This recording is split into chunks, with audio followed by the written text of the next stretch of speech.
السلام علیکم، میں محمد علی خان اپنے یوٹیوب چینل سوشل سگنل کے ساتھ آج ایک اور موضوع پہ بات کرنے چاہ رہا ہوں۔ آج جو ہم نے موضوع گفتگو کے لیے منتخب کیا ہے وہ ہے اگر جنگ ناگزیر ہو گئی، اگر جنگ ہونا لازمی ہی ٹھہرا ہے تو ہم عوام کیا کریں، حکومت کیا کرے، ادارے کیا کریں۔ واقعی میں یہ سوچنے والا سوال ہے کہ اگر جنگ ہو جائے تو ایک عام عوام اس میں اپنا کیا کردار ادا کرے گی، اس کے لیے کیا بیانیہ یا کیا نیریٹو ہوگا، اس کو کیا اقدامات کرنے ہوں گے۔ اس کے لیے حکومتی سطح پر کوئی مؤثر بیانیہ یا گائیڈ لائن سامنے آنی چاہیے۔ سرکاری اداروں کو، منتخب نمائندوں کو اپنا کردار ادا کرنا چاہیے۔ کہ پہلے شہری دفاع کا ادارہ ہوتا تھا، لیکن ابھی بھی موجود ہوگا، وہ بتاتا تھا، مشقیں کرواتا تھا، ٹریننگ دیتا تھا کہ جنگ کے دنوں میں شہری آبادی یا دیہی آبادی یا سرحدی علاقے جو بارڈر ایریاز ہیں وہاں پر کس طرح سے کام کرنا چاہیے اور عوام کو کس طرح محتاط رہنا چاہیے، بلیک آؤٹ کیا ہوتا ہے، احتیاط کیا ہوتی ہے، اگر کسی جاسوس کو پکڑنا ہے یا مشکوک لوگوں کی سرگرمیوں کو دیکھنا ہے تو اس میں عوام کا کیا کردار ہوگا۔ سرکاری ادارے، انٹیلیجنس ایجنسیاں اپنے سسٹم کو ایکٹیویٹ کر دیتی ہیں اور وہ بہت مضبوطی سے کام کرنے لگتا ہے۔ اس حوالے سے ایک بار پھر حکومتی، ریاستی سطح پر، انتظامی سطح پر حقیقی معنوں میں عوام کو ایک نیریٹو، ایک بیانیہ، ایک گائیڈ لائن، ایک ٹریننگ دینے کی ضرورت ہے۔ الیکٹرانک میڈیا موجود ہے، سوشل میڈیا، پرنٹ میڈیا، سارے فورم موجود ہیں، اور یہ ایسا موقع ہے کہ اندرونی سیاسی اختلافات اپنی جگہ، معاملات اپنی جگہ،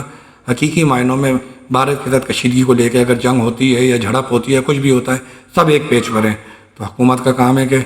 پازیٹیوٹی لائے، مثبت اقدامات کرے، شہریوں کو ریلیف دے بجلی کے بلوں میں، مہنگائی میں، تاکہ وہ ہر حوالے سے اپنے مالی معاملات اور پریشانیوں سے بالا تر ہو کر حکومت کے ساتھ اس کے ہر اقدام میں شریک ہو سکیں اور دشمن کو منہ توڑ جواب دے سکیں۔ اس کے لیے ضروری ہے کہ فوری طور پر مہنگائی میں کمی کی جائے، بجلی لوڈ شیڈنگ میں کمی کی جائے، بجلی کے ریٹ کم کیے جائیں، یونٹس کے، فیول کی قیمتوں میں کمی کی جائے، جو دیگر ضروریاتی زندگی یہ کموڈیٹی چیزیں ہیں، غذائی اجناس ہیں، ان کی قیمتوں میں کمی کی جائے یا ان کو ایک مخصوص سطح پر منجمد کر دیا جائے تاکہ کوئی مہنگائی کا گراف اونچا نہ ہو جائے، خوف و حراس سے گریز کیا جائے،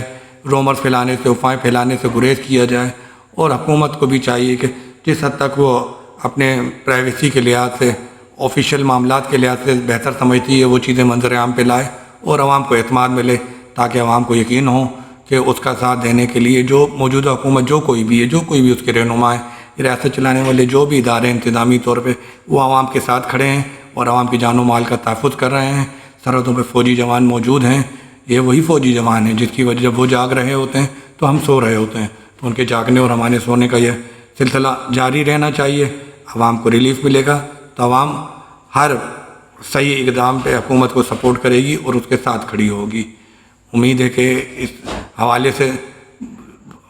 کوئی ٹریننگ سینٹر کا قیام عمل میں لایا جائے گا یا آن لائن کوئی ایسا سسٹم بنایا جائے گا جس سے بر وقت کوئی واٹس ایپ گروپس بنائے جائیں، میسنجر گروپس بنائے جائیں یا ایسے آئی ٹیز اور لنکس بنائے جائیں جس سے لوگوں کو بر وقت اطلاع مل سکے، شہری سطح پر بھی اور دیہی سطح پر بھی۔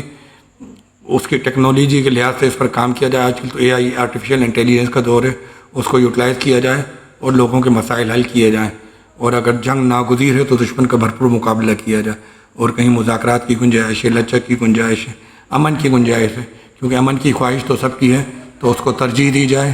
تاکہ لوگوں کا وہ نقصان نہ ہو جس کو وہ ایک عمر بھر تک پھر بھر نہیں پاتا، اس کا مداوع نہیں ہو پاتا۔ تو احتیاط بہتر ہے علاج سے، اگر علاج کی نوبت آئی جائے تو پھر بھرپور علاج کیا جائے۔ ڈسپرین اور پیناڈول لینے سے کام نہ چلے تو سرجیکل اسٹرائک کی جائے، آپریشن کیا جائے۔ امید ہے کہ بات متعلقہ لوگوں کی سمجھ میں آ گئی ہوگی۔ گفتگو کا یہ سلسلہ جاری رہے گا۔ ملتے ہیں کسی نئے ٹاپک میں، نئی بات کے ساتھ۔ جب تک کے لیے دیجیے مجھے اجازت۔ اللہ حافظ۔